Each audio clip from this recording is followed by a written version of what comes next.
o calor é a energia térmica tá, que é transferida entre corpos que estão a diferentes temperaturas. Então, para haver transferência de calor de um corpo para outro, é preciso haver mecanismos de transferência de calor. E esses mecanismos são três. Tem aí, para a gente entender eles, o melhor sistema, né, dentro da nossa experiência do dia a dia é o fogão. Então aqui nós temos uma pessoa cozinhando, né, que está aquecendo água numa panela na boca do fogão. Esse fogão aqui, a gente usa o fogão com chama, mas mundo afora é muito comum você ter um fogão de resistência elétrica ou de indução. Né? Esse aqui é um fogão de indução de resistência elétrica, que essa resistência aqui ela aquece e por sua vez aquece a panela e o conteúdo dela. Né? Então, os mecanismos de condução são três. A gente tem aqui o calor, a condução de calor por condução. Né? Como é que é isso? Você tem normalmente o cabo da panela é metálico, então aqui o fogão, né, a boca do fogão aquece o fundo da panela, aquece a estrutura da panela que é metálica, e esse calor é transmitido para o cabo da panela e consequentemente pela sua mão. Isso aqui é o mecanismo de condução de calor, é o mecanismo de transferência de calor por condução. Dentro da panela, a gente tem um mecanismo de convecção. O que é a convecção? A parte de baixo.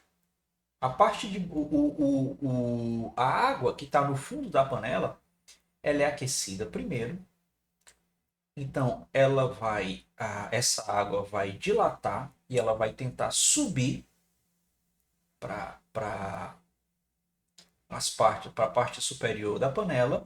E quando ela faz isso, ela sobe aquecida. Então, nesse movimento de convecção aqui, fluidos que têm temperaturas diferentes, o movimento relativo das diferentes partes do fluido vai aquecendo todo o conteúdo da panela. Né? E por último temos aqui a radiação, né? Que essa resistência aqui aquece e emite ondas, emite calor através de radiação eletromagnética que é transferida para a panela. Então aqui nós temos a convecção e temos a radiação, que são os três mecanismos de transferência de calor. E tem cada um detalhes mais específicos. Né? Por exemplo, como é que acontece a condução? Então você tem aqui uma barra metálica, certo? E que você coloca ela de um lado ligada ao gelo e no outro você aquece. Essa energia térmica vai ser recebida pelos átomos do material e esses átomos eles vão ficar agitados. E essa agitação é transmitida para os átomos vizinhos por condução, né? E de forma que, com pouco tempo, todo esse calor ele vai ser transferido por todos os átomos do material até chegar do outro lado. Nesse caso aqui, a condução do calor aqui sempre acontece do mais frio, do mais quente para o mais frio. Existem outros mecanismos de condução aqui, porque esse tipo de mecanismo aqui depende muito da estrutura atômica e eletrônica dos materiais. Né? Então, além da agitação dos átomos do metal, isso aqui normalmente é a condução de calor, a transmissão de calor por condução é muito mais presente nos metais. Né? Você aquece, aumenta a temperatura desse lado aqui, aumenta a energia cinética desses átomos que vão ficar agitando e vão bater nos outros e os choques vão sendo transmitidos para os átomos vizinhos até que o calor chegue do outro lado.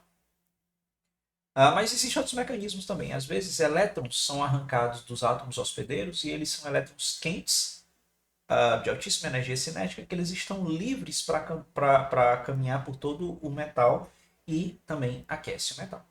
Mas o que acontece é que essa condução de calor ela ocorre sempre do lado quente para o lado frio. O fluxo de calor é do lado quente para o lado frio. Esse H é hot e esse C é cold. Certo? Então, como é que é o mecanismo, a transmissão por condução? Ela tem uma expressão matemática bonitinha. Né? Então, nós temos aqui H como sendo a taxa de transmissão de calor, né? Que é o dQ/dt. Quando se fala de taxa, é a variação do calor por unidade de tempo. Por condução é igual a um K, onde esse K ele é chamado de condutividade térmica, que multiplica a área do material, ou seja, isso aí é normal, quanto maior for a área, mais calor transmite, vezes, isso aqui é empírico, isso aqui foi observações empíricas que foi determinada essa expressão aqui, vezes a diferença de temperatura do lado quente para o lado frio, dividido pelo tamanho da barra. Isso aqui são os reservatórios de calor e a gente quer ver a transferência de calor, né, a taxa de transferência de calor através dessa barra de comprimento L e área A. Mas você pode generalizar essa expressão e dizer que essa taxa de transferência de calor é menos K, que é a condutividade térmica, vezes a área, vezes a derivada da temperatura em relação à posição. Né? Tem esse negativo por quê? Porque o calor aqui, a derivada da temperatura aponta nessa direção. Né? A derivada da temperatura em relação à distância, ele aponta na direção do frio para o quente, mas só que o calor flui do quente para o frio. Então esse menos é simplesmente para ajustar a direção do fluxo de calor, que ele sempre vai do quente para o frio. E aqui nós temos uma tabela com as condutividades térmicas. Né? Então aqui, dos metais, por exemplo, a condutividade térmica do alumínio é maior do que do latão. A da prata é maior do que a do alumínio e o aço é a mais baixa de... Não, mercúrio é baixo. Chumbo também. Então a gente vê aqui que o material que melhor conduz o calor aqui dos metais listados é a prata e o cobre. Em terceiro, o alumínio, depois o latão e o último é o mercúrio. Então o mercúrio não é um bom condutor de calor. E outros materiais, por exemplo, aqui é o tijolo tem o tijolo vermelho, aquele que é utilizado na construção. Ele tem na construção civil, né? Ele tem uma condução térmica de 0,6, né? Então ele é um condutor térmico ruim. Mas tem ainda um tijolo isolante que tem uma condução térmica ainda menor. Né? Então ele conduz pouco calor. O feltro e a cortiça ele tem condução térmica ainda mais baixa. Agora veja que desses aqui, a madeira tem a condução térmica dela 0,12 até 0,04, baixíssima, dependendo do tipo de madeira. E o ar, a gente vê aqui que o ar ele é um péssimo condutor de calor. Tanto que existem algumas estruturas que criam um isolamento térmico colocando, colocando uma camada de ar. Por exemplo, isopor. Isopor tem muita bolha de ar dentro e o ar é um péssimo isolante, é um péssimo condutor térmico. Então, parte da capacidade do isopor de ser um isolante térmico é devido a essas bolhas de ar que estão dentro da estrutura do isopor.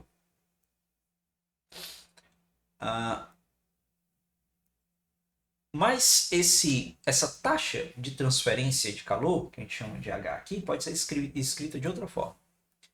Ela pode ser escrita como sendo A onde é a área do metal, né? Vezes a diferença de temperatura entre o terminal quente e o terminal frio, dividido por R. E esse R, ele é dado, se você comparar essa equação com essa, ele é dado por L, que é o tamanho da barra, dividido pela condutividade térmica, e esse R é chamado de resistência térmica. Então, ou seja, quanto maior for a condutividade térmica, menor é a resistência térmica. Quanto menor for a condutividade térmica, maior é a resistência térmica. Então, uma camada, se você pensar aqui, fizer uma camada de madeira, a resistência térmica dela vai ser bem alta, né? Porque é inversamente proporcional à condutividade térmica da madeira, que a gente viu que é baixa. Então, o próximo mecanismo de transferência de calor é o da convecção. A convecção é um tipo bem difícil de você, por exemplo, ter uma expressão matemática para ela, porque ela vai envolver uma área da física complicadíssima chamada fluidodinâmica. Então aqui, para entender melhor a convecção, você tem aqui esse aquecedor no fundo da água, então esse aqui está muito quente e ele aquece a água aqui na vizinhança. E essa água aquecida, ela dilata, então ela tende a ficar com a densidade menor e ela quer subir. E quando ela sobe, ela sai movimentando, abrindo caminho nessas camadas de água superior que estão frias e criando esses vórtices aqui complicadíssimos. Então, definir uma matemática para isso é muito complicado e depende de fluidodinâmica e não está no nível de física fundamental. Um outro mecanismo importante da convecção é na atmosfera da Terra. Então veja aqui, aqui temos aqui de dia. Então o ar frio sobre a água se move na direção à costa. Né? Então aqui, esse ar aquecido sobre o solo, a Terra está quente, aquece o ar fica menos denso e ele sobe. E aí ele chega lá em cima, ele esfria e desce. E durante o dia, o que acontece é que esse movimento acontece na direção, o vento sopra na direção da água para o ar, para a terra. De noite, acontece o contrário. O ar frio ele é aquecido pela água e ele sobe ele sobe, esfria e desce aqui na Terra. Aí quando é de noite, o vento sopra na direção da Terra para a água. E isso acontece porque essa inversão acontece porque o calor específico da água é muito alto. Né? Então ela passa o dia todinho acumulando energia do Sol. E a Terra tem um calor específico muito baixo. E o que acontece é que quando chega de noite, que não tem mais o ar, não tem mais o sol para aquecer o ar, a água está quente, está cheia de energia e é ela quem aquece o ar e inverte esse ciclo de vento aqui. E tem dois tipos de convecção. Né? Esses dois tipos aqui a gente está tendo convecção que é uma convecção do tipo natural ou convecção livre. Mas também tem a convecção forçada. E um dos mecanismos de convecção forçada, por exemplo, é que você utiliza uma bomba para poder espalhar água quente em um sistema que a água está fria, por exemplo. Então tem isso nos sistemas de aquecimento dos prédios e casas por aí. E também é um dos mecanismos que é utilizado para aquecer o corpo humano. Né? Então o sangue, o sangue quente é bombeado no coração por todas as partes do corpo, distribuindo calor por todo o nosso corpo. Então, isso aí, o coração ajuda numa convecção forçada. E o último tipo de transferência de calor é por radiação. Então nós temos aqui, ó, que a principal fonte de energia da Terra é o Sol, né? Então ele envia ondas eletromagnéticas e são essas ondas eletromagnéticas que transferem energia para todos os sistemas vivos na Terra. Então ele, isso aqui é um dado, né? Não é relevante para o conteúdo, para esse assunto, mas aqui o Sol envia energia equivalente a 10 mil vezes o consumo energético mundial bruto, né? Então tem muita energia ainda disponível para ser utilizada do Sol, né? A gente pode trocar as fontes de energia suja pela energia solar. Mas não só o Sol emite energia por radiação, né? Qualquer objeto a uma determinada temperatura T, ele vai emitir radiação térmica. Então veja aqui, ó, isso aqui é uma imagem térmica, utilizando câmera térmica do corpo de um grupo de pessoas. Então ela aqui está mostrando a temperatura delas, está por volta de 36,3 graus Celsius essas pessoas, né? Então quanto mais clara a imagem, mais quente é. Então veja que a cabeça da pessoa é a parte mais quente do corpo, né? Mas aqui está coberto com roupa, então não está dando a radiação térmica emitida pelo corpo, está sendo amortecida pela roupa. E qual é o mecanismo dessa radiação térmica? As ondas eletromagnéticas, tá certo? Elas são, essa radiação térmica é uma onda eletromagnética que nada mais é do que um campo elétrico e um campo magnético que ele se propaga no espaço. Ele tem um determinado comprimento de onda, tem uma frequência de oscilação desses campos. A energia que ela carrega depende do comprimento de onda e da frequência, tá certo? E ela tem uma direção de propagação. Então, para onde ela passa, ela carrega energia. E essa energia é absorvida, interage é absorvida pelos materiais, certo?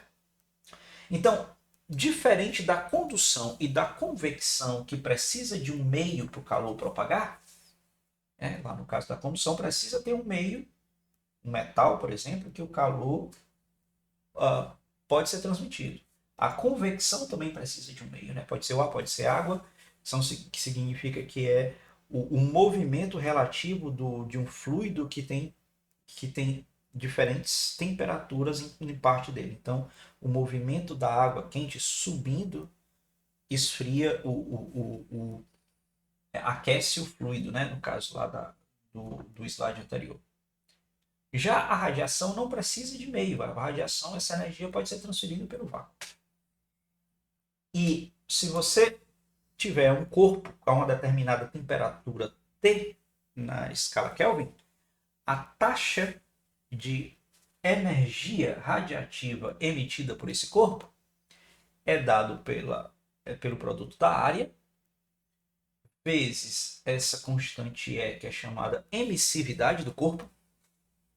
Corpos escuros, ela é perto de 1, vezes sigma, que isso aqui é a constante de Stefan Boltzmann, que ela tem esse valor aqui, 5,67 vezes 10 a menos 8 watts por metro quadrado, grau Kelvin a quarta, vezes a temperatura quarta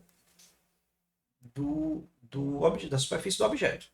Então, o nosso Sol, tem uma determinada temperatura na superfície dele, que é estimada da ordem de 6.000 Kelvin.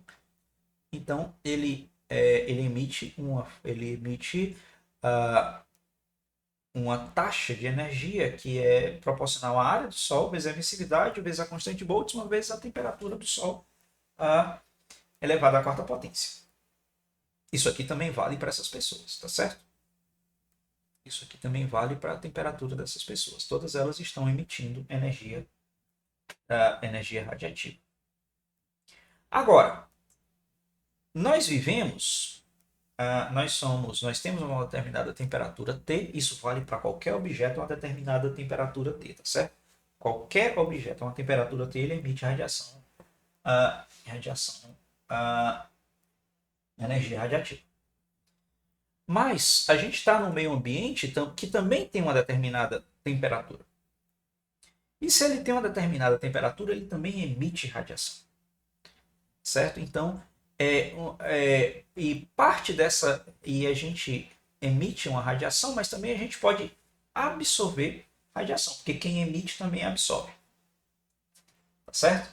Então, a taxa de energia emitida de um corpo que tem uma temperatura T em um ambiente e ele está em equilíbrio térmico.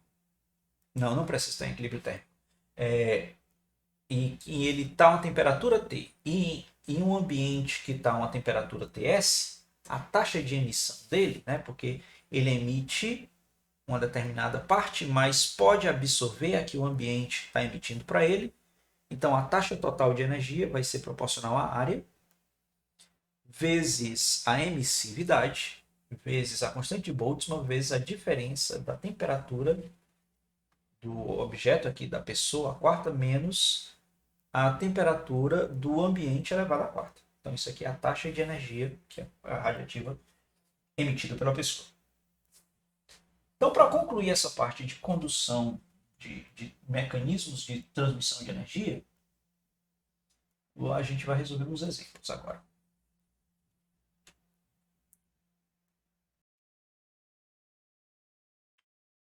Condução através de duas barras. Uma barra de aço de 10 centímetros de comprimento é soldada pela extremidade a uma barra de cobre de 20 centímetros de comprimento. As duas barras são perfeitamente isoladas em suas partes laterais.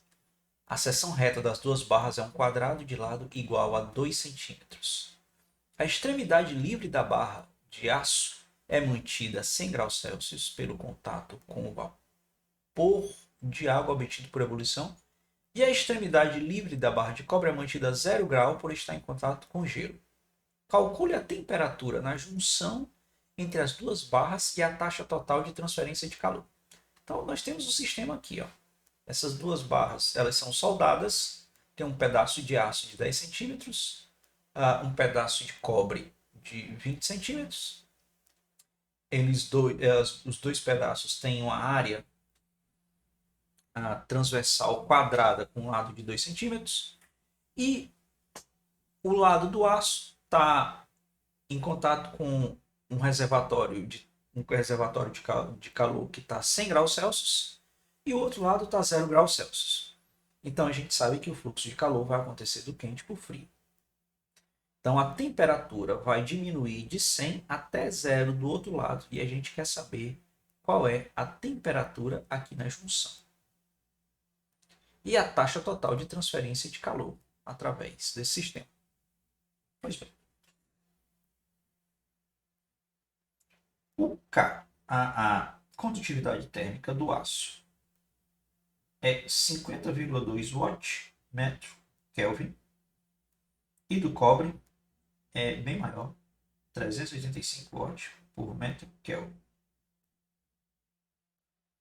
Então, vamos calcular a taxa de transmissão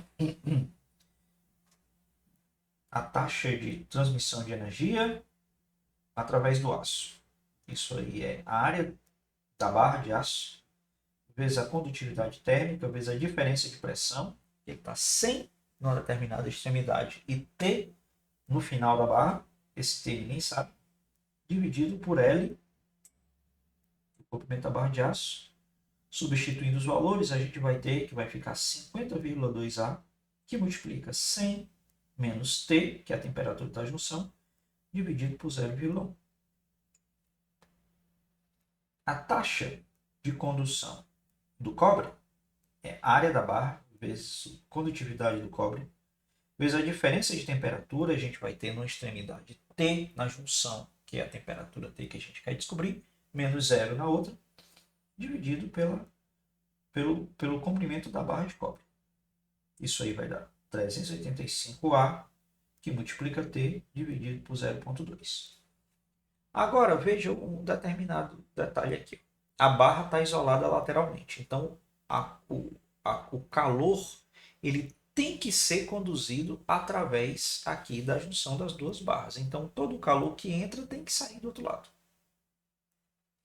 Então, é óbvio que taxa de transmissão de calor do aço é igual à do cobre. Só que ele só tem esse caminho para conduzir mais nenhum outro.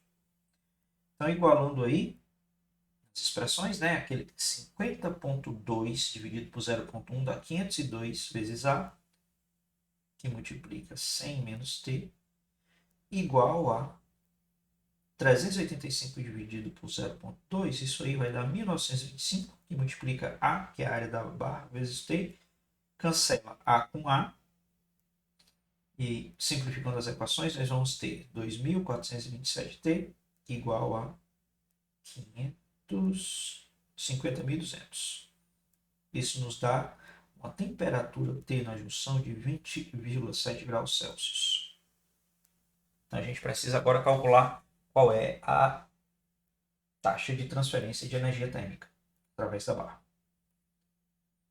Fazendo o cálculo para o aço, a gente vai ter 50,2 dividido por 0,1, isso dá 502 vezes a área, que é 2 centímetros, isso dá 4, que multiplica 10 a menos 4 metro quadrado, vezes a diferença de temperatura, que é 100, menos 20,7. Isso nos dá uma taxa de uma potência, né, de 15,9 watts. Energia por unidade de tempo tem unidade de watt. Se fizermos o mesmo cálculo agora para o cobre, vamos encontrar exatamente o mesmo valor. Então a gente tem aí 1925, que é 385 dividido por 0,2, vezes a área, que é 4 vezes 10 a menos 4, vezes a temperatura T, que é 20,7, isso aí vai dar também 15,9 watts. Isso aí é a potência de condução de energia através dessa barra aí. Próximo exemplo dá uma situação ligeiramente diferente. Agora nós temos as barras não mais juntas axialmente, agora as barras são separadas. E para completar, elas têm tamanhos diferentes. Então isso é condução através de duas barras 2. No exemplo, suponha que as duas barras estejam separadas. No exemplo anterior. Uma das extremidades de cada barra é mantida a 100 graus Celsius e a outra extremidade é mantida a 0 grau. Qual a taxa total de transferência de calor nas duas barras?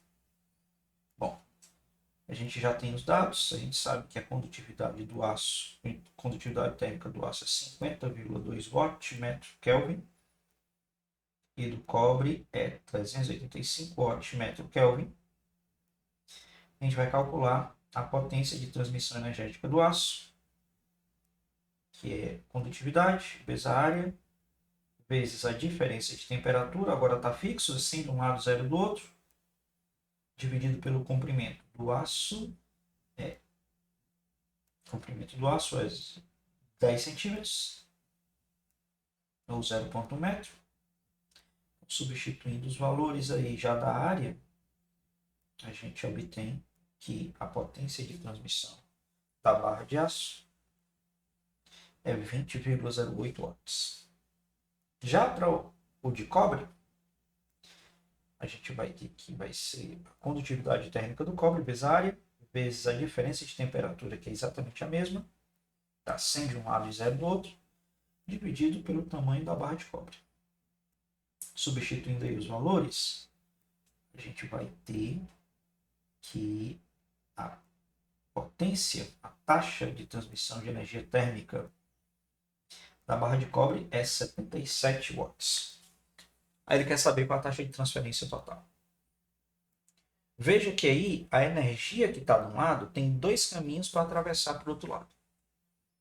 Então, as potências têm que se somar, né? Porque a energia tem dois caminhos para fluir. Então, a taxa de transferência total vai ser a soma, que vai ser 20,08 watts mais 77 watts. Isso aí dá 97,08 watts. E essa é a resposta desse problema que trata da condução, da transferência de calor por condução.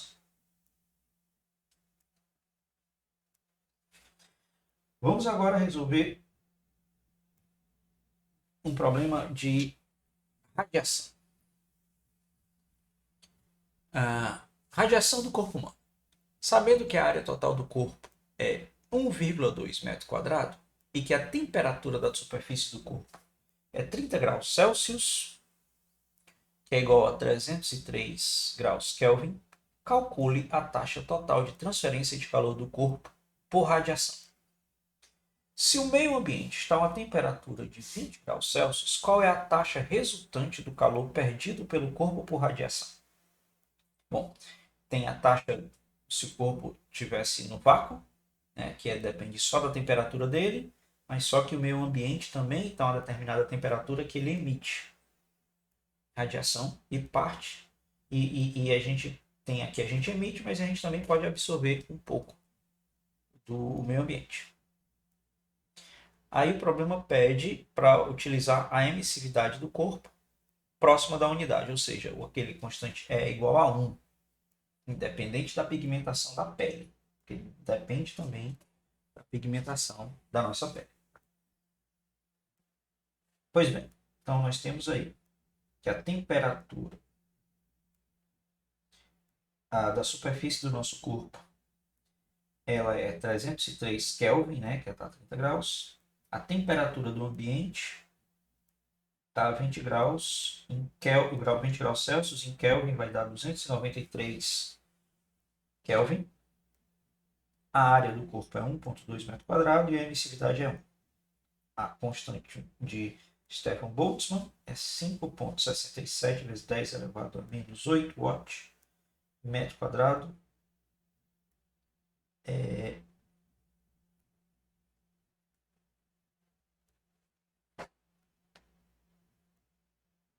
Kelvin, quarta.